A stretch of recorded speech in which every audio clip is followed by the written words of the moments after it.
Bonjour à toutes et bonjour à tous, bienvenue dans cette nouvelle vidéo. Aujourd'hui on va parler de tissu. Donc je vais expliquer en détail qu'est-ce qu'un tissu et pourquoi on en utilise en couture. Mais avant ça, vous pouvez télécharger ma formation gratuite en cliquant dans le lien dans la description juste en dessous de cette vidéo pour apprendre à tricoter très rapidement un bonnet et une écharpe. Donc, comme je le disais en introduction, nous allons voir qu'est-ce qu'un tissu. Aujourd'hui, on emploie le terme tissu qui vient en fait de l'origine tisser pour désigner de nombreuses étoffes, mais elles ne sont pas toutes issues du tissage des fibres. Il faut savoir ça. Donc, un tissu n'est pas forcément un tissage de fibres. 3 éléments permettent de définir un tissu: la matière, l'assemblage des fibres et les motifs. Donc retenez bien les 3 motifs indispensables qui définissent un tissu: la matière, l'assemblage des fibres et les motifs. Donc la majorité des tissus sont constitués de fils tricotés ou tissés.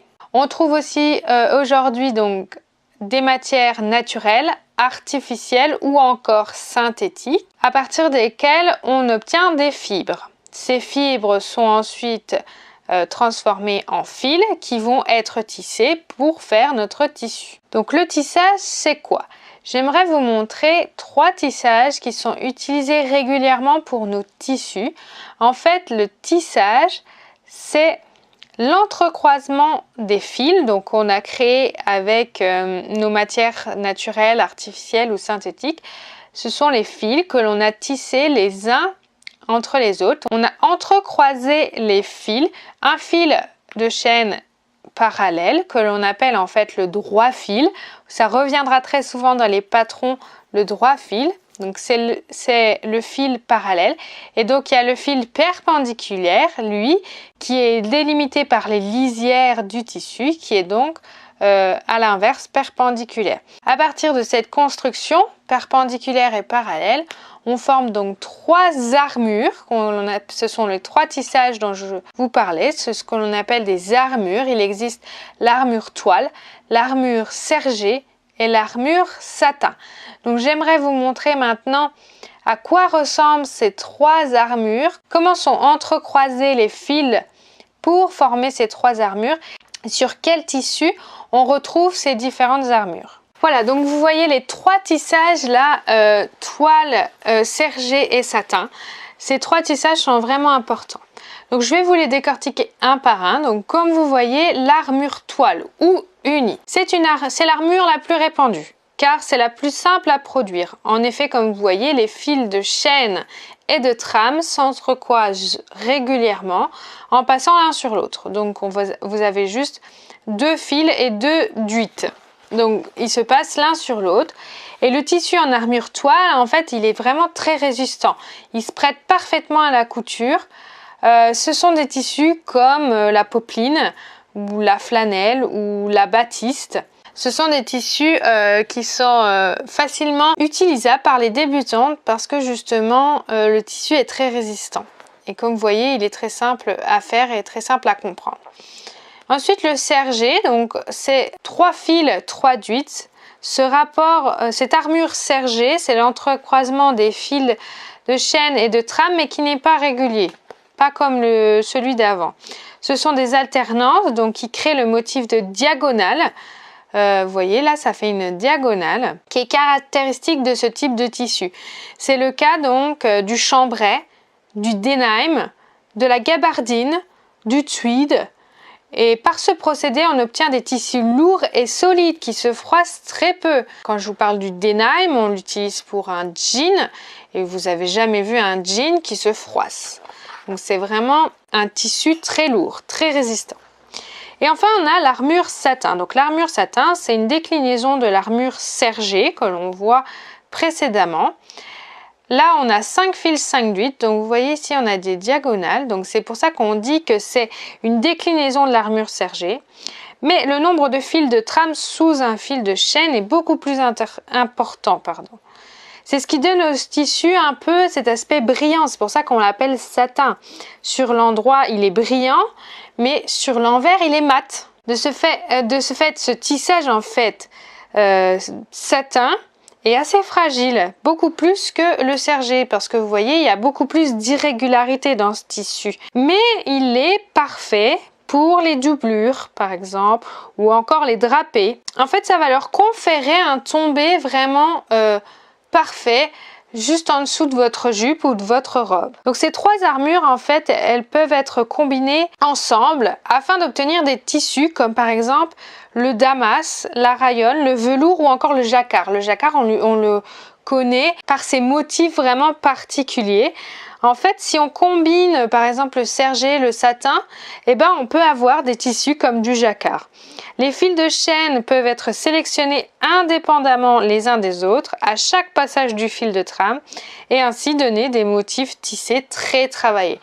Donc les tissus où on utilise plusieurs armures sont vraiment très importants. Donc voilà, vous avez vu les trois armures que l'on peut trouver dans les tissus. Il faut savoir que les tissus qui sont formés avec ces trois armures, ces trois types de tissage, sont peu extensibles en général.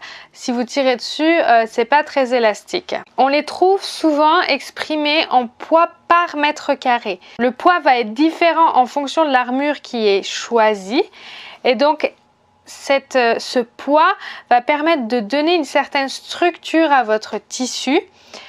Comme si vous voulez faire une jupe droite, c'est important d'avoir un tissu qui est assez lourd, qui a un poids assez élevé pour avoir un tombé vraiment très joli.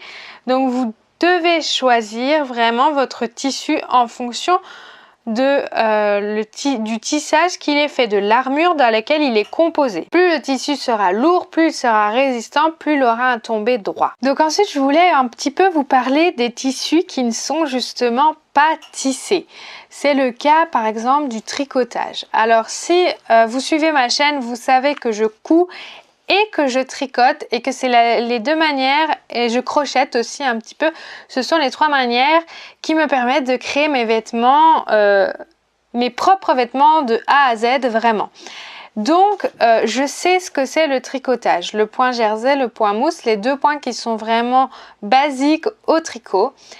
Mais il faut savoir qu'il existe des tissus tricotés qui existent déjà dans le commerce que vous pouvez utiliser pour des vêtements à la couture. Donc le tricotage, c'est un enchevêtrement de fils, de mailles qui ont été faites les unes après les autres et du coup ça forme une trame de mailles l'une après l'autre. Ces tissus sont pas faciles à utiliser quand on commence à coudre. Donc moi le tricotage, les fils qui sont tricotés, je vous conseille pas de les acheter. Mais vraiment, entraînez-vous sur des tissus qui sont vraiment tissés et pas tricotés. Si vous voulez des tissus tricotés, faites-le vous-même, tricotez-les vous-même.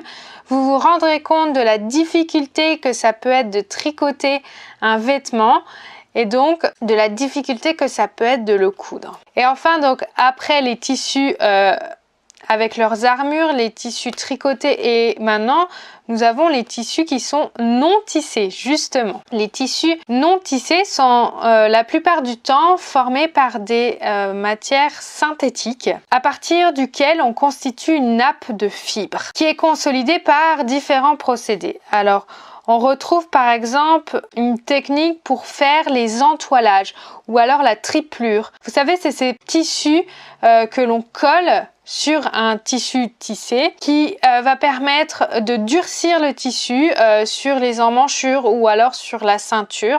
C'est ce que l'on appelle l'entoilage et cet entoilage c'est un non tissé. Il existe aussi par exemple le feutre. Vous savez, cette feutrine un peu, c'est une matière non tissée mais produite à base de laine. C'est un textile qui n'a pas de droit fil. Ça ressemble un peu à de la laine bouillie, si vous voyez ce que c'est la feutrine. Il y a plusieurs épaisseurs et on l'utilise en général pour la création ou la customisation d'accessoires comme des petits sacs ou des petits objets pour les enfants. Donc la feutrine et le thermocollant, la viseline ou encore la triplure sont des tissus qui sont non tissés. Donc voilà, avec cette vidéo, je voulais vraiment appuyer et vous faire comprendre ce qu'était un tissu, parce que ce n'est pas toujours facile quand on commence à coudre de comprendre ce que c'est le tissu et de bien le choisir également. Donc du coup, grâce aux 3 armures que je vous ai expliquées, vous allez bien savoir choisir votre tissu. Si vous avez aimé cette vidéo, n'hésitez pas à la liker et à la partager autour de vous au plus grand nombre pour en faire profiter un maximum de gens. Abonnez-vous également à ma chaîne YouTube en cliquant sur le petit bouton qui s'affiche juste sur la vidéo pour avoir encore plus de conseils pour la création de vêtements. Vous pouvez également regarder d'autres vidéos qui s'affichent juste à côté de moi pour apprendre à tricoter ou à coudre vos propres vêtements. Je vous remercie d'avoir regardé la vidéo et je vous dis à très vite.